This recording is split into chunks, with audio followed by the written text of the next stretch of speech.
This video is a brief introduction to the idea of the positive virtual ecosystem, and it's a summary of some work that's been a collaboration between people at the University of Manchester, so myself, and others at the couth.com, so the Youth Online Counselling and Support Service. So in thinking about the different components of the positive virtual ecosystem, the first one is the idea of being positive. And where this comes from is very much the idea that the Couth service is embedded within a humanistic psychology basis. So when we talk about humanistic psychology, we're thinking about an approach that really believes that the individual can grow, that they are all unique in all of their different components, so no one is identical, and a one-size-fits-all treatment won't ever work for everyone, and that people have choice, so that they're able to make decisions about the things that they want in life and how they might achieve that. So from the perspective of an organisation providing support, the main aim would be to create a safe space for an individual to explore what's going on in their life.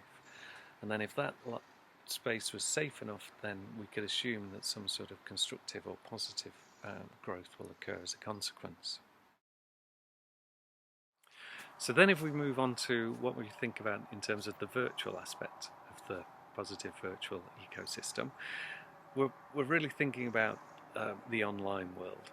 So when we look at that in terms of support, there's obviously some big negatives, and I think that the press are very keen to sort of really talk about how the internet can be a negative force for individuals. So there's a big fear that the internet isn't safe, and that people might be out there, particularly when we're thinking about work with young people, they're trying to sort of take advantage of individuals in that environment.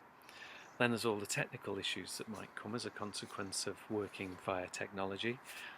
For instance, my son is currently holding this laptop in a tree while I record it. It could go horribly wrong. And then there's that sense that over the internet we might not actually be able to create relationships of a sufficient quality to create any positive change. And then there's a positive side to it as well. So if we use the internet as a means to accessing support, it can be incredibly convenient, and as many of us know, it can kind of connect us across boundaries and borders, so it can create what we might call globalized local communities. So groups that wouldn't ordinarily be able to get together can do so really easily. In certain services they can be completely anonymous, which is difficult for some professionals, but less so for others. And then one of the main advantages that people don't often talk about is that people actually like that form of communication, and that computer-mediated communication, whatever that may mean, has become incredibly commonplace at the moment. And then we move on to the final aspect of the positive virtual ecosystem, which is the ecosystem bit.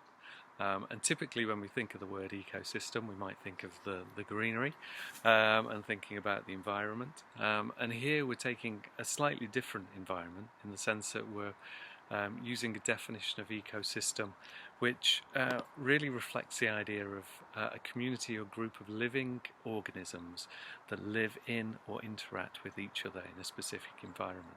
So we might be thinking about humans who are using the internet to connect. So this is where we come to the full idea of the positive virtual ecosystem. And in the work that we've been doing with Couth, this is how we really have begun to conceptualize the work that they're doing. So each element of the work that they do doesn't happen in a particular specific isolation. So the online therapy that they offer runs alongside and can be seen in conjunction with maybe the online forums or the online written content that people might access. So in this full understanding of the positive virtual ecosystem, we aim to sort of, people might aim to create that constructive, fertile environment in which people are caring and supportive, offer a non-judgmental support in a safe and anonymous environment. And the support that people might access might include the content that people are reading, online forums in which people can interact with peers and professionals, and also the professional support that people might obtain. And that's really the brief introduction to what we hope to talk about today. I hope it's been useful, and maybe we'll get to ask some questions at some other point in the future. See ya!